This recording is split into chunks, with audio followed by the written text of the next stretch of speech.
नमस्कार साथियों, आप सभी का स्वागत है आपके अपने यूट्यूब चैनल सक्सेस एस्पिरेंट में। सीटेट जुलाई 2023 का फॉर्म भरा रहा है। जिन्होंने नहीं भरा है और आप सीटेट निकालना चाहते हैं, टीचर बनना चाहते हैं, तो आपको ये फॉर्म भरना अनिवार्य है। तो चलिए, जिन्होंने नहीं भरा वो फॉर्म भर लें। और अगर आप सीटेट पास करना चाहते हैं, उसका बेहतर तैयारी करना चाहते हैं, तो हमारे साथ जुड़े रहें। हम आपको फुल डिस्कशन देने के लिए तैयार हैं, हर एक सब्जेक्ट का देंगे। तो आज हम मैथ का डिस्कशन करेंगे। चलिए, डिस्कशन सबसे महत्वपूर्ण स्थान रखता है अपने आप में। अगर आप सीटेट निकालना चाहते हैं तो इसके लिए सेट बनाना, प्रैक्टिस करना, सेट प्रैक्टिस प्रीवियस ईयर और डिस्कशन करना, इसके अलावा कोई महत्वपूर्ण नहीं है। अगर आप इतना कर लेते हैं तो 100% गारंटी है कि आपका एग्जाम निकलेगा ही निकलेगा। तो चलिए हम स्टार्ट करते हैं समय न लेते हुए। अगर हमारा वीडियो आपको अच्छा लगता हो, हेल्पफुल लगेगा, तो ज़रूर हमारे चैनल को सब्सक्राइब कीजिएगा और वीडियो को आगे बढ़ाइएगा। चलिए, पहला प्रश्न है हमारा कि 3 मित्र क्रमशः 20 मिनट, 30 मिनट और 45 मिनट के अंतराल पर अपने मोबाइल फ़ोन पर संदेश प्राप्त करते हैं। उन्हें संदेश एक निर्धारित समय पर एक साथ प्राप्त होना शुरू हुआ। वो कितने समय के बाद पुनः एक साथ संदेश प्राप्त करेंगे? तो इसके लिए जब भी ऐसा प्रश्न आए तो आपको ध्यान रखना है कि हमें ऐसा अंक चुनना है जिससे जो पीछे समय दिया हुआ वो तीनों से डिवाइड हो। तो इसके लिए आपको क्या करना है, इसके लिए आपको एलसीएम लेना पड़ेगा। तो 20, 30 और 45 का जब आप एलसीएम निकालेंगे तो वो जो एलसीएम है वो हो जाएगा आपका 180। ठीक है, 180 यानी कि मिनट में है तो 180 मिनट हो गया। लेकिन आपका आंसर जो है वो घंटा में दिया हुआ है। इसके लिए हम क्या करेंगे, नीचे 60 से उसमें डिवाइड करेंगे, यानी 60 मिनट से घंटा में बदलने के लिए तो आपका आ जाएगा 3। तो पहला प्रश्न जो है आपका उत्तर इसका हो जाएगा 3 घंटा। चलिए, अब नेक्स्ट क्वेश्चन की ओर बढ़ते हैं। अगला प्रश्न है हमारा कि 78, 63, 64 में दोनों 6 के स्थानीय मानों का गुणनफल कितना है? ये पूछ रहा है आपसे। तो स्थानीय मान वो होता है जिस स्थान पे संख्या होता है, और अंकित मान वो होता है जो वो संख्या का खुद वैल्यू है। तो चलिए, 6 का पहला 6 है उसका स्थानीय मान कितना आपका है? दहाई के स्थान पे है तो 60 है। और दूसरा जो 6 है उसका स्थानीय मान कितना है? वो इकाई, दहाई, सैकड़ा और हज़ार के स्थान पे है। तो 1000 पे यानी कि 6000 हो जाएगा। ठीक है, इसको अगर आप मल्टीप्लाई करेंगे तो 6 को गुना करेंगे तो हो जाएगा 36, और उस पर में आप 1, 2, 3, 4 शून्य डाल दीजिए, यानी कि 36,000। 36,000 देखिए ऑप्शन में है 1, 2, 3, 4, यानी कि 3,60,000। 60,000 यानी कि ऑप्शन नंबर सी हो जाएगा इसका राइट आंसर। चलिए, नेक्स्ट क्वेश्चन की ओर बढ़ते हैं हमारा कि निम्नलिखित में से कौन सा चरण पोल्या द्वारा दिए गए समस्या समाधानों के चरणों में नहीं है? तो पहला है समस्या को समझना, बी में है योजना बनाना, सी में है पुनः योजना बनाना, और डी में है योजना का संचालन करना। तो जॉर्ज पोलिया जो है मनोवैज्ञानिक, उनका जो सिद्धांत है उसमें 4 चरण दिए उन्होंने। उसमें एक होता है समस्या को समझना, फिर होता है योजना बनाना, फिर होता है योजना को कार्यान्वित करना, उसके बाद जांच करके आपको दर्शाना होता है, यानी कि दिखाना होता है। ये 4 चरण है। पुनः योजना बनाना जो है वो इस चरण में नहीं आता है, तो इसका ऑप्शन नंबर हो जाएगा सी। अगले प्रश्न में पढ़ते हैं, निम्नलिखित में से कौन सा पोलिया के समस्या समाधान के प्रतिरूप मॉडल का चरण नहीं है? तो अभी आपको हमने बताया कि समस्या को समझना, उसके बाद योजना बनाना, और उसके बाद योजना का संचालन करना, और फिर क्या है कि जांचना और उसको प्रदर्शित करना, चौथा चरण है ये। यानी तो कलन विधि को याद करना ये नहीं होगा। वैसे भी याद करना नेगेटिव वर्ड है, अगर आपको नहीं भी पता था तो आप इसको यहाँ से आंसर इसका निकाल सकते थे। ऑप्शन नंबर बी हो जाएगा राइट आंसर। चलिए, नेक्स्ट प्रश्न है हमारा, गणित पहेलियों का उद्देश्य डैश को बढ़ावा देना है। पहला है ड्रिल एवं अभ्यास। तो वैसे भी ड्रिल एवं अभ्यास जो है वो नेगेटिव वर्ड है। चलिए, अगला ऑप्शन हमारा है गणित में रुचि। तो पहेली जो है देखिए, अब बच्चों को कूद करके भी पढ़ाया जाता है, हंस खेल के पढ़ाया जाता है ताकि बच्चों में रुचि जगे। उसका समस्या समाधान कौशल, ऑब्वियसली मैथ समस्या समाधान कौशल विकसित करना होना ही है। उसके कलन विधि पर बल देना जो है वो भी नेगेटिव वर्ड है। तो चलिए, यानी कि बी और सी देखिए कहाँ है आपका, बी और सी हो गया ऑप्शन नंबर सी। उसके बाद आता है यह एक चार्ट स्कूल के 5 शिक्षकों की लंबाई और भार को दर्शाता है, और इसमें से आपका ये जोड़ घटाव का सवाल है। चलिए देखते हैं इसको क्या है। निम्नलिखित में से कौन सा कथन सही है? विनीत सबसे लंबा है। तो आप देखिए सबसे लंबा जो है 6 फुट 1 इंच विनीत तो है। उसके बोला उसका भार अमन से कम है, लेकिन उसका भार देखिए सबसे अधिक है, तो ये नहीं होगा। रोहिणी की लंबाई कविता की लंबाई से 6 इंच कम है। रोहिणी की लंबाई कितना है? 4 फुट 10 इंच, और कविता की लंबाई है 5 फुट 2 इंच, यानी कि उससे कितना कम है? 4 इंच ही कम है, लेकिन यहाँ 6 लिखा है, तो ये भी नहीं होगा। राधिका और विनीत के भारों का योग अमन और कविता के भारों के योग से कम है। राधिका और विनीत का भार कितना है? 55.5 और विनीत का है आपका 72.5, यानी कि 5 5 10, यानी कि 73 5 78, 78 और 50 कितना हो गया आपका?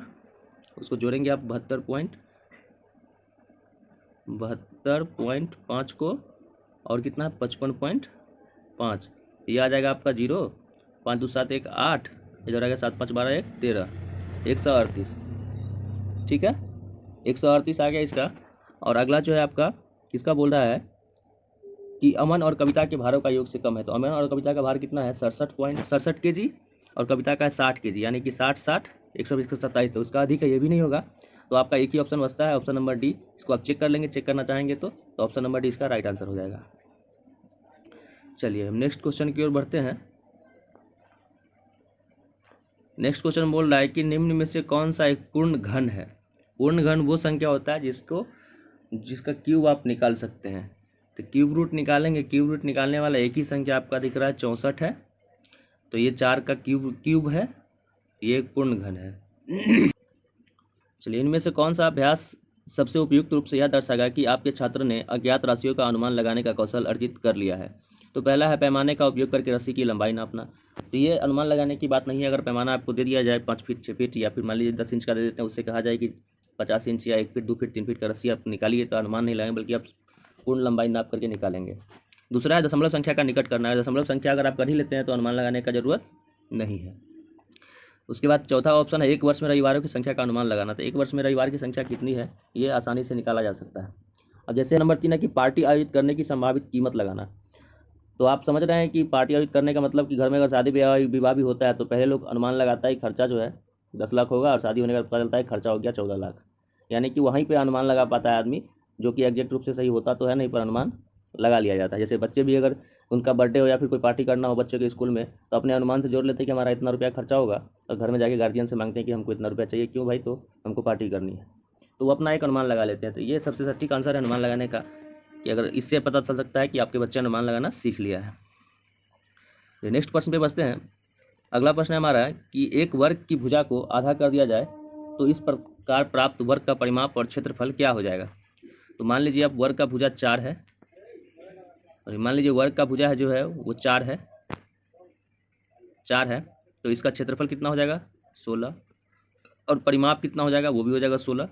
यानी कि वर्ग का भुजा का स्क्वायर जो होता है वो उसका क्षेत्रफल होता है, और चारों भुजाओं का योग जो है वो परिमाप होता है। तो ये हो गया आपका, ये जो है ये क्षेत्रफल है, ये परिमाप है।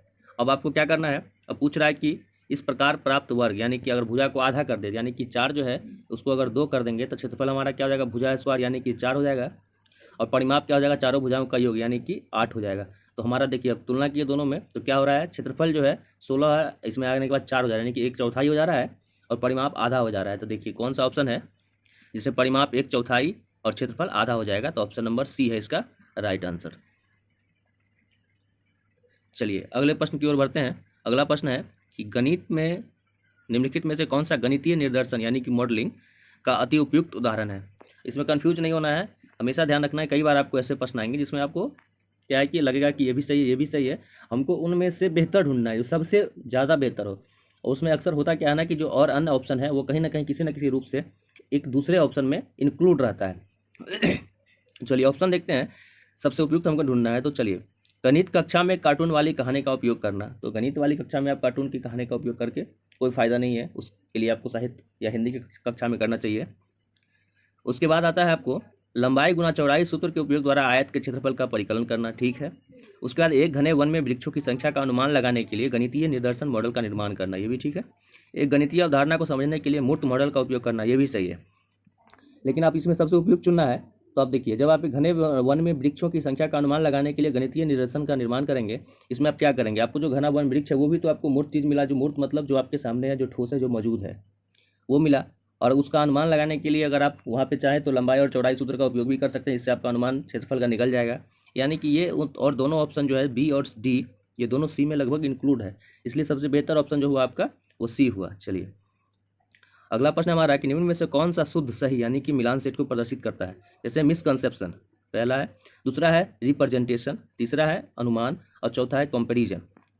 तो तो आप गौर करिए, मिसकॉन्सेप्शन मतलब है भ्रांति, यानी कि सही नहीं है लेकिन बच्चे को लग रहा है कि सही है, ये भ्रम है उसका। तो मिसकॉन्सेप्शन कौन सा होना चाहिए? सबसे पहले देखिए आप यहाँ कंपेरिजन तुलना वाला देखिए, ऑप्शन नंबर डी जो है 4<5 लिखा हुआ है दो में, तो ये क्या डी का 2 हो जाएगा, क्योंकि यहाँ पे 4 और 5 के बीच क्या है, कंपेरिजन हो रहा है कौन बड़ा कौन छोटा का, तो डी का 2 हो जाएगा। आपका रिप्रेजेंटेशन यानी प्रदर्शन जो दिखाया जा रहा है, तो आप एक में देखिए कि आपका जो इंची है वो बना हुआ है फीता, उस पर में शो किया जा रहा है कि 3/2 यहाँ पे होगा, तो ये प्रदर्शन हो गया, यानी कि आपका बी का 1 हो जाएगा। उसके बाद आता है अनुमान लगाने के लिए, तो अब देखिए 48 गुना 52 करेंगे तो 2500 लिखा हुआ है, तो यह एक अनुमान के तौर पे ही लिखा गया है। उसके बाद देखिए आप भ्रांति है, तो भ्रांति के लिए क्या 2/3 प्लस 3/4 बराबर 5/7। तो बच्चों में भ्रांति ये है कि इस टाइप का जोड़ भी जो है उसी तरीके से बनेगा, 2 और 3 जो है वो 5 होता है तो 5 लिख दिया, और 3 और 4 जो है वो 7 है तो 7 लिख दिया, यानी कि यहाँ पे वो क्लियर नहीं, यहाँ पे वो भ्रम में है कि नहीं, यहाँ पे भी हम उसी तरीके का यूज करेंगे और ये सही हो जाएगा, यानी कि आपका इसका ऑप्शन नंबर निकल के आ रहा है ए। चलिए नेक्स्ट प्रश्न पे बढ़ते हैं। निम्नलिखित में से कौन सा कथन सही है बोल रहा है, तो आप गौर करिए ऑप्शन नंबर डी में, हाँ डी में जाइए। 1 किलोमीटर बराबर 1000 मीटर होता है, 1 मीटर बराबर 100 सेंटीमीटर होता है, और 1 सेंटीमीटर बराबर 10 मिलीमीटर होता है, इसको ध्यान रखेंगे, इसका ऑप्शन नंबर डी हो जाएगा। उसके बाद 43 नंबर है, सौरभ अपना घर बदल रहा है, तो उसने अपना सामान एक घोड़ा गाड़ी में रखा जो 300 केजी से अधिक भार नहीं उठा सकता, उसे निम्नलिखित में से इन सभी को घोड़ा गाड़ी में रखा है। अब इन सभी वस्तु का वजन दिया हुआ है, अब बोल रहा है किस वस्तु को हटाया जाए कि भार 300 केजी के बराबर हो, तो आप सबको जोड़ लेंगे और 300 से अधिक जो होगा वो आपका उसमें से माइनस कर देंगे, तो वो निकल के आ जाएगा। चलिए अगला प्रश्न हमारा, निम्नलिखित में से कौन ज्यामिति का महत्वपूर्ण प्रक्रियाएं हैं? दृश्यीकरण, पक्षांतरण, रूपांतरण।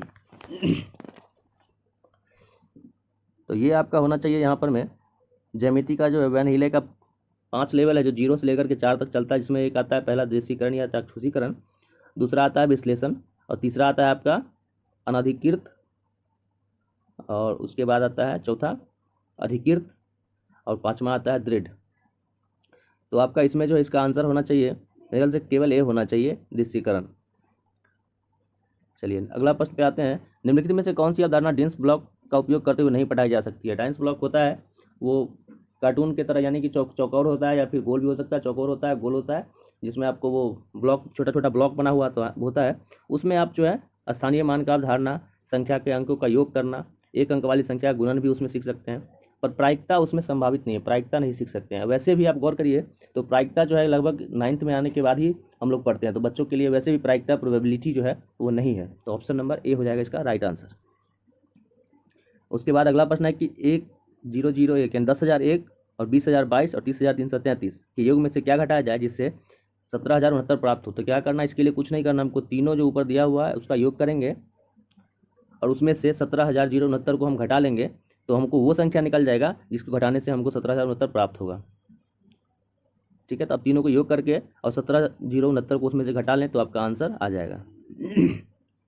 3 अंकों की सबसे बड़ी संख्या को 2 अंकों की सबसे बड़ी संख्या से गुना किया जाता है। इस गुणनफल के 2 अंकों की सबसे छोटी विषम संख्या से विभाजित किया जाए तो भागफल क्या होगा? 3 अंक की सबसे बड़ी संख्या क्या हो जाएगी आपको? 3 अंक की सबसे बड़ी संख्या हो जाएगी 999, और 2 अंक की सबसे बड़ी संख्या क्या हो जाएगा? 99। इसको क्या करना है, इसके गुणनफल को ही ना बोला है तो हम दोनों को गुना कर लिख दिए। नीचे क्या है कि सबसे छोटी 2 अंक की विषम संख्या, तो वो क्या 11 है, तो 11 से अगर आप डिवाइड करेंगे तो ये यहाँ पे आपका हो जाएगा 9, ये 9। उसके बाद इसको आप गुना करेंगे तो एक ही ऑप्शन है इसमें, देखिए गौर कीजिए कि 9 का गुना होगा तो 81, यानी 1 आएगा लास्ट में, ऑप्शन नंबर ए में है, तो इसका राइट आंसर हो जाएगा आपका 89, 91 गुना करेंगे तो वही आएगा। ठीक है, चलिए नेक्स्ट क्वेश्चन की ओर बढ़ते हैं। अगला प्रश्न है कि एक गोदाम की बीमाएँ जो है 5 मीटर गुना 7 मीटर गुना 4 मीटर है। ठीक है, इस गोदाम में 25 सेंटीमीटर, 50 सेंटीमीटर और आपको गुना 25 सेंटीमीटर बीमाओं वाले अधिकतम कितने पार्सलों को रखा जा सकता है? इसमें कुछ नहीं करना है, बहुत ईजी है। ऊपर जितना भी दिया हुआ है आपको 5 गुना 7 और गुना 4, ये तीनों जो है आपको मीटर में दिया हुआ है, तो इसको सेंटीमीटर में बदलेंगे। सेंटीमीटर बदलने के लिए क्या करेंगे, हम 100 से सब में गुना करेंगे, यानी कि 5 है, 7 है और 4 है, इन सब में आप क्या कीजिए 100 से गुना कीजिए, और नीचे जो दिया हुआ है आपका 50, 25, 25, इनसे आप डिवाइड कर दीजिए, आपका आंसर आ जाएगा। चलिए अगले प्रश्न पे बढ़ते हैं। निम्नलिखित में से शुद्ध कथन को पहचानिए। 49 नंबर है, शुद्ध कथन को पहचानिए। तो आइए यहाँ पे ऑप्शन है इसमें परिमाणों का अनुमान गणितीय कौशल नहीं है, बिल्कुल है। अनुमान जो है वो तो है ना भाई, गणित में अनुमान तो हम लगाते भी हैं। जैसे पहले ही पढ़े थे कि पार्टी आयोजन में कितना खर्चा होगा, उसमें अनुमान लगाने वाला निकल के आया था। उसके बाद है गणित को मानक सूत्रों की सूची के समतुल्य माना जा सकता है। हाँ, माना जा सकता है नहीं बल्कि माना ही, गणित जो है वो मानक सूत्र ही है, बिना सूत्र का गणित नहीं है। तो ये संभावना नहीं है बल्कि वो है। गणित में नमूनों की पहचान शामिल है। उसके बाद क्या है, गणित को यांत्रिक कार्य प्रणाली के समूह के समतुल्य माना जा सकता है। यांत्रिक कार्य प्रणाली मतलब मशीनरी टाइप का, जिसमें तो गणित का उसमें उपयोग होता ही है, तो ये भी संभावना नहीं है बल्कि है। और तीसरा ऑप्शन दिया हुआ सी में, गणित में नमूनों की पहचान शामिल है, तो बिल्कुल गणित में प्रतीक तो है ही, तो हमारा ऑप्शन नंबर सी हो जाएगा। चलिए 50 पे आते हैं। यूनिसेफ समर्थित पहल बाला जो है वो क्या है, बाला का फुल फॉर्म आपसे पूछा है, जिसका फुल फॉर्म होता है ब्लीडिंग एज लर्निंग एड। ये यूनिसेफ के द्वारा चलाया गया पहल है, जिसमें बच्चों का अधिगम कैसे अच्छे से हो, उसका रुचि का ख्याल रखा जाए, उसका व्यवस्था का ख्याल रखा जाए, यही शिक्षा के बारे में, अधिगम के बारे में ये काम करती है। चलिए 51 नंबर क्वेश्चन है। कक्षा 5 के गणित अध्यापक श्रीमान जैकब ने अपने विद्यार्थियों को निम्नलिखित 2 सान्विक समस्याएं दी। पहला ऑप्शन इसमें कि 15 संतरों को कमल 3 बराबर पंक्तियों में रखना चाहता है, उसे एक पंक्ति में कितने संतरे रखने होंगे। दूसरा है 15 संतरों को कमल पंक्तियों में इस तरह रखना चाहता है ताकि प्रत्येक पंक्ति में 5 संतरे हो, वह इसे कुल कितनी पंक्तियां बना सकता है। तो आइए क्या हो सकता है इसका आंसर। 2 समान सांख्यिक समस्याओं को प्रस्तुत करने की आवश्यकता नहीं है, क्योंकि दोनों को हल करने के लिए भाग करने की आवश्यकता है। ठीक है। उसके बाद बोलता है अध्यापक को भाग संरचना के अंतर्गत आने वाली विभिन्न शाब्दिक समस्याओं के प्रारूप और उप प्रारूप की स्पष्टता है। फिर आता है 2 समस्याएं, दोनों समस्याएं भाग संरचना के अंतर्गत बराबर विभाजन पर आधारित है, तो ये तो नहीं है। विद्यार्थियों 3 और 5 की गुणन की सारणी पहाड़े याद करना सिखवाना चाहता है, तो याद करना यहाँ पे वैसे भी निगेटिव वर्ड है, तो ये तो नहीं होगा। तो यहाँ पे क्या हो जाएगा आपको कि अध्यापक भाग के संरचना के अंतर्गत आने वाली विभिन्न शाब्दिक समस्या, यानी कि क्या पहली बार 15 को 3 बराबर पंक्ति में रखना था, तो उसमें कितना आएगा। और फिर क्या बोल रहा है कि एक पंक्ति में 5 हो तो कुल कितनी पंक्ति बनेगा। दोनों ही कंडीशन में क्या है, काम एक ही है, लेकिन क्या शब्द जो है यानी भाषा जो है उलट पुलट कर दिया गया है। तो वही बच्चा को जो है वो स्पष्ट करना चाहते हैं कि एक तरीका नहीं दूसरा तरीका भी हो सकता है, तो वो अपने भाषा में स्पष्टता करना चाहते हैं, बच्चों को समझ को विकास, बच्चे के समझ को विकास करना चाहते हैं। तो इसका ऑप्शन नंबर बी हो जाएगा आपको, अध्यापक को भाग संरचना के अंतर्गत आने वाली विभिन्न शाब्दिक समस्याओं के प्रारूप और उपप्रारूप की स्पष्टता है। चलिए अगला प्रश्न हमारा, एक स्कूल के सभागार में 2/7 लड़कियां हैं, यदि लड़कों की संख्या से 1 से 11 अधिक है तो विद्यालय के सभागार में कुल कितने लड़के हैं। तो सबसे पहले हम मान लेंगे इसके लिए कि जो टोटल संख्या है वो x है। ठीक है, टोटल स्टूडेंट लड़का लड़की मिला के x है, तो टोटल हमारा x है। तो क्या बोल रहा है कि लड़की जो है कितना है, 2/7 लड़की है, तो लड़की की संख्या कितना हो जाएगा 2x/7।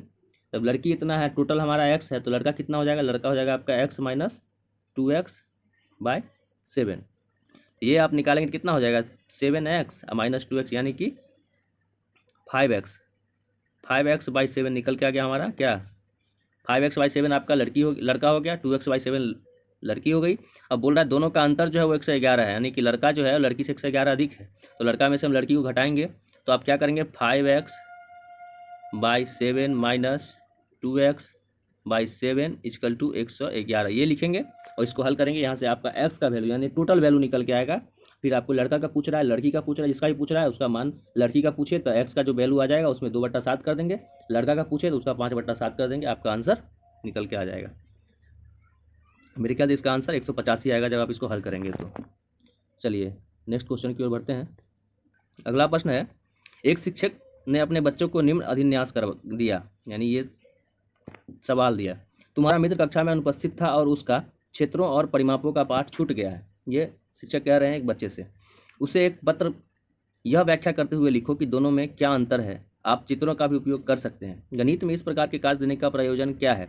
तो पढ़ाई गई अवधारणा के बारे में बच्चे की समझ को जानना, ये हो सकता है बिल्कुल।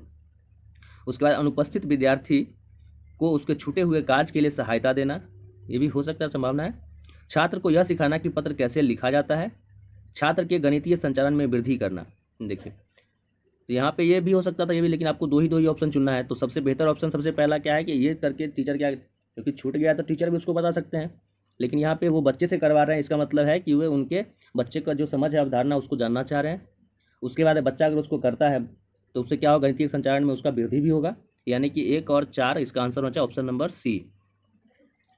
चलिए नेक्स्ट क्वेश्चन हमारा है कि एक कक्षा 2 के छात्र को जब 56 + 42 को हल करने के लिए कहा गया तो उसने इसे निम्न प्रकार से हल किया। 56 + 42 = 50 + 40 + 6 + 2 = 90 + 8 = 98। तो इसका जो हल है वो तो सही है। अब आते हैं गणित अध्यापक के रूप में आपकी इसकी छात्र से क्या प्रतिक्रिया होगी, यानी बच्चा जो ये काम किया इसके ऊपर क्या प्रतिक्रिया होगा। तो पहला ऑप्शन है छात्र को प्रश्न हल करने के लिए अपनी स्वयं की रणनीति अपनाने के लिए हतोत्साहित करना। तो सबसे पहले ध्यान रखिए हतोत्साहित जहाँ भी आए तो ये निगेटिव वर्ड है, आपसे पॉजिटिव आंसर चाह रहा है तो निगेटिव है, तो ये वैसे भी नहीं होगा।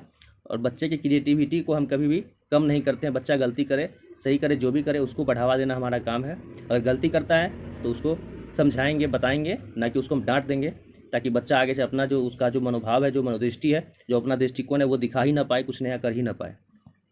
तो हतोत्साहित हम नहीं कर सकते हैं। दूसरा है छात्र को डांटना, क्योंकि यह प्रतिक्रिया स्तंभ विधि से योग को सीखने में सहायता नहीं करती है। कि विधि कोई भी हो, छात्र को हम डांट नहीं सकते हैं, डांटना भी यहाँ पे निगेटिव है। चलिए अब आता है अगला कि छात्र को निर्देश दे कि वह देखे कि अन्य छात्रों ने समस्या कैसे हल की और उनसे सहायता लेकर समस्या को सही विधि से हल करे। और डी नंबर है कि छात्र की प्रशंसा करे कि उसने प्रश्न को हल करने के लिए वैकल्पिक रणनीति का उपयोग किया, क्योंकि इससे रचनात्मक और आलोचनात्मक चिंतन में वृद्धि होती है। ये सबसे उपयुक्त ऑप्शन है कि छात्र का प्रशंसा करेंगे, क्योंकि उन्होंने हल करने के लिए सीधा आप 56 + 42 = 98 लिख सकता था, लेकिन उसको तोड़ तोड़ के लिखा, मतलब वो कि रचनात्मक विधि का उपयोग किया और अपने आलोचनात्मक चिंतन में वृद्धि भी करा। तो आपका ऑप्शन नंबर हो जाएगा डी। अगला प्रश्न, निम्न में से कौन सा सहयोगिक और सक्रिय अधिगम को प्रोत्साहित करता है। ध्यान देंगे सहयोगिक और सक्रिय अधिगम बोल रहा है, को प्रोत्साहित यानी बढ़ावा देता है। तो छात्र कक्षा में हुए विचार विमर्श द्वारा विकसित मापदंडों के आधार पर आकृतियों का वर्गीकरण करते हैं, ये ठीक है। शिक्षक 2 अंकों वाली संख्याओं की गुणन की प्रक्रिया शेयर करते हैं और छात्र को उसी प्रकार के प्रश्नों का अभ्यास करने के लिए प्रोत्साहित करते हैं। अभ्यास करना वैसे भी निगेटिव वर्ड है, और आपको बोल रहा है सहयोगिक और सक्रिय अधिगम बोल रहा है। सहयोगिक अधिगम तब होगा जब बच्चे आपस में करेंगे। छात्र को निर्देश देते हैं कि वह प्रश्न को हल करे, घर पर करे और उससे अध्यापक के पास जमा करे, ये भी नहीं होगा। प्रत्येक छात्र को गणितीय खेल और पहेलियाँ उपलब्ध कराना और उन्हें उनके उत्तरों को साझा करने के लिए कहना। जब प्रत्येक छात्र को हम करा देंगे उसका उत्तर साझा करने के लिए कहेंगे तो ये क्या हो गया, आपका ऑर्डर देना हो गया, तो ये भी नहीं होगा। तो सबसे पहला ऑप्शन जो आपका है, छात्र कक्षा में हुए विचार विमर्श द्वारा विकसित मानदंडों के आधार पर आकृतियों का वर्गीकरण करते हैं, ये सबसे उपयुक्त ऑप्शन है, क्योंकि जब विचार विमर्श करेंगे तो सहयोगिक क्रिया होगी, सक्रिय अधिगम भी होगा, और वहाँ से क्या होगा, मानदंडों के आधार पर जो है वो आकृति का वर्गीकरण करेगा, तो ये सक्रिय अधिगम का भी प्रारूप है। तो ये आपका सबसे बेस्ट ऑप्शन है, ऑप्शन नंबर ए 55। अध्यापक छात्र को निम्नलिखित सवाल देती है, निम्न संख्याओं के युग्म में बड़ी संख्या पर घेरा लगाइए। ठीक है, इस प्रकार के प्रश्न का उपयोग अध्यापक कर सकती है पूर्ण संख्याओं में गुणन और विभाजन के आकलन के लिए। ठीक है, नैदानिक परीक्षा के रूप में इसका उपयोग दशमलव संख्याओं में गुणन और विभाजन की क्रांतियों को संबोधित करने के लिए किया जा सकता है। यह आंकने के लिए कि छात्र को 3 और 9 के पहाड़े याद हैं पूर्ण संख्याओं की तुलना के लिए। तो आपका इसका आंसर जो है वो बी होना चाहिए। ठीक है, कि ये क्या कर रहा है कि 9 और 3 का पहाड़ा याद है, इसके लिए आपको इतना देने का जरूरत नहीं है। यहाँ पे एक ही सवाल से हो सकता था, और याद है ये चेक करने का आवश्यकता नहीं है, लेकिन उससे बेहतर आपको लग रहा है कि नैदानिक यानी जांच परीक्षा के रूप में इसका उपयोग दशमलव अंकों गुणन और विभाजन दोनों प्रक्रिया दिया हुआ है, तो दोनों को जो है संबोधित करता है ये प्रश्न आपको, इससे दोनों चीज़ उसका चेक हो जाता है। चलिए नेक्स्ट प्रश्न है हमारा, एक कागज पर कुछ लाल बिंदु काले बिंदु बनाए गए हैं, लाल बिंदु काले बिंदु से बड़े हैं। जया और रानी उस कागज पर चूड़ियाँ फेंक रहे हैं। चूड़ी के अंदर एक लाल बिंदु आने पर 10 अंक मिला और काला बिंदु आने पर 1 अंक मिलता है। जिनके पास ज़्यादा अंक आएंगे वह विजेता होगा। जया की चूड़ी में 3 लाल और 4 काले बिंदु और रानी की चूड़ी में 2 लाल और 12 काले बिंदु आए, तो विजेता को पहचानिए और कारण बताइए। तो आप कोई ध्यान होगा कि कभी मेला उला देखने के लिए जाते हैं तो उसमें भी ये इस टाइप का चौकी पे लगा के रखता है रिंग फेंकने वाला, जिसमें रिंग फेंकता है उसमें फंसता है, ये उसी टाइप का सवाल है। जिसको ज़्यादा अंक फंसेगा वो विजेता होगा। तो आप गौर करिए यहाँ पे कि लाल बिंदु आने पे क्या 10 अंक है, काला बिंदु पे 1 अंक। तो जया की चूड़ी में 3 लाल आए तो 30 अंक लाल से आ गया, 4 काले बिंदु तो 4 हो गया, काला बिंदु से आ गया, यानी कि 34 जया को पॉइंट मिला है। रानी की चूड़ी में 2 लाल आए तो 20 और 12 काले बिंदु यानी कि 32 जो है आपको रानी को मिला है। तो जया को 34 मिला, रानी को 32, तो जया को ऑब्वियसली रानी से ज़्यादा अंक मिले। तो अब क्या बोल रहा है, कौन विजेता है, तो जया है, क्योंकि उससे रानी से ज़्यादा अंक मिले। पहला ही ऑप्शन है इसका सही हो जाएगा। अगला प्रश्न, 17 विद्यार्थी की एक पंक्ति में जब राकेश को 3 स्थान बाईं ओर स्थानांतरित किया गया तो उसका स्थान बाईं ओर से 7वां हो गया, तो पंक्ति के दाएं छोर से उसकी पहले की स्थिति क्या थी। शब्दों पे गौर करें कि उसकी पहले की स्थिति पूछ रही है। अब मान लीजिए ये आपका ये एक पंक्ति है, इसमें टोटल कितना 17 बच्चा है। ठीक है, और मान लीजिए यहाँ पे जो है आपका कौन है, ये राकेश, यहाँ पे राकेश था, जहाँ पे इसका स्थान कितना था आपका नहीं पता है, लेकिन जब 3 अंक इसको बाईं ओर घसकाया जाता है, यानी 1 2 3 3, तो ये क्या हो जाता है इसका बाईं ओर से, यानी कि इधर से इसका स्थान 7वां हो जाता है, और टोटल कितना है आपका 17 है। तो आप पहले का स्थिति पूछ रहा है, जब ये यहाँ पर था तो इसका वैल्यू कितना था, इसका स्थान कैमा था, किस तरफ से तो दाएं छोर से, तो आप देखिए यहाँ पे 7 है, यानी कि 8, 9 और 10, यानी कि पहले जो है ये यहाँ पे 10वें स्थान पे था। अब पूछ रहा दाईं ओर से, तो टोटल बच्चा कितना 17 ही है, तो दाईं ओर से इसका 8वां स्थान होगा। तो क्या होगा हमारा कि 10 और 8 कितना हो जाएगा 18, अब -1, यानी कि 1 निकल के आ गया आपका 17। दिया 18, यानी कि 18 क्यों हुआ, क्योंकि देखिए आप 10वें स्थान पे जब ये था तो एक बार यहाँ से ये 10वें स्थान पे था, फिर दूसरी बार क्या हुआ कि ये 8वां स्थान पे आया, तो दोनों बार एक स्थान पे 2 आदमी आएगा, इसीलिए क्या किया एक उसमें से माइनस कर दिए। तो ये 17 टोटल आपका आंसर निकल के आया कि 17 बच्चा है, ये प्रूफ हो गया। बाद में क्या स्थान जो है आपका 8वां आ चुका है। चलिए नेक्स्ट क्वेश्चन की ओर बढ़ते हैं। अगला प्रश्न है हमारा, नीचे दी गई तालिका में स्कूल के विद्यार्थियों द्वारा प्रयोग किए जाने वाले वाहन दिए गए हैं, यानी कि वाहन का संख्या दिया हुआ है कि बच्चा जो है इतना बच्चा इसमें ये उपयोग करते हैं। यदि बचे हुए विद्यार्थी किसी अन्य वाहन का प्रयोग करते हैं तो कितने बच्चे स्कूल आने के लिए स्कूल बस का प्रयोग करते हैं। यानी कि टोटल देखिए, इसके लिए आप क्या करिए 1/5, 1/4, 1/3, 1/5, ये सब विद्यार्थी टोटल विद्यार्थी का जो है ना भाग दिया हुआ है, यानी कि हिस्सा दिया हुआ है। तो आप सबको ऐड कर दीजिए, सबको ऐड कर दीजिए। तो ऐड करने के बाद आपका क्या आएगा 1/5, 1/5 प्लस 1/4 प्लस 1/3 प्लस 1/5। इस सब का एलसीएम लेंगे तो कितना हो जाएगा हमारा 5 दिया 15 चौका 60 हो जाएगा, 60 हो जाएगा। चलिए अब आते हैं 5 से इसमें डिवाइड करेंगे तो 12, यानी कि यहाँ हो गया 12, अब प्लस 4 से करेंगे तो हो जाएगा 15, 3 से करेंगे तो हो जाएगा 20, 5 से करेंगे तो हो जाएगा 12, यानी कि आपका 12, 20, 12, 32, 32, 12, 44, 15, 59, यानी कि 59/60। ये टोटल जो बच्चा जो भाग दिया हुआ ना 59/60 है। अब क्वेश्चन में आपको कह रहा है कि यदि 13 विद्यार्थी जो है बचा हुआ है, अब तो ये टोटल करने के लिए वैल्यू 1 होना चाहिए, तो 59/60 हमको दिया हुआ है और 13 विद्यार्थी बचे हुए हैं, यानी कि 1/60 जो है वो बचा हुआ है। 1/60 का वैल्यू हमारा कितना आ गया, एक यहाँ से इसको मिटा देते हैं, 1/60 का वैल्यू आपको आ गया कितना 13, एक का वैल्यू कितना आ जाएगा 13 × 60 हो जाएगा, यानी कि 13 × 6 = 78, 780। ये टोटल बच्चा हमारा 780 निकल के आया। अब बोल रहा है कितने बच्चे स्कूल आने के लिए स्कूल बस कितना 1/3 विद्यार्थी उपयोग करते हैं, तो इसका क्या करेंगे टोटल का 1/3 निकालेंगे, यानी कि 260। देखिए ऑप्शन नंबर सी हो जाएगा इसका राइट आंसर। तो आइए दोस्तों हमारा अंतिम प्रश्न आता है, निम्नलिखित में से कौन सी 3 अंकों की ऐसी संख्या है जो आधे घुमाए जाने पर पहले के समान दिखती है। बहुत ईजी सवाल है, इसके लिए कुछ नहीं करना है आपको। आधे घुमाने का मतलब होता है 180 डिग्री घुमाना है। 180 डिग्री आप समझ रहे हैं, यानी कि सीधा स्ट्रेट घुमा देना। तो जब 180 डिग्री की बात करेगा तो इसमें एक ही संख्या 808 है, जिसको आप 180 डिग्री घुमाएंगे तो फिर भी इसको ऐसे लिखेंगे, सीधा पलट देंगे 180 डिग्री, यानी पूरा टोटल सीधा इस तरफ से उस तरफ कर देंगे। फिर भी आपको क्या शुरू वाला अंत वाला 8 पहले आ जाएगा, 808 ही हो जाएगा, यानी कि 808। बाद में कि कोई ऐसी संख्या नहीं होगी जो 180 डिग्री से घुमाने पर जो है उतना ही रहे। तो चलिए दोस्तों आज का हमारा डिस्कशन यहीं पे खत्म होता है। अगर आपको डिस्कशन हमारा अच्छा लगता है, हेल्पफुल लगा, तो हमारे वीडियो को लाइक शेयर और चैनल को सब्सक्राइब जरूर करें। और इसी तरह से हम और अन्य सब्जेक्ट CDP EVS इन सभी का डिस्कशन करेंगे, तो हमारे साथ बने रहें। मिलते हैं फिर नेक्स्ट वीडियो में, तब तक के लिए धन्यवाद।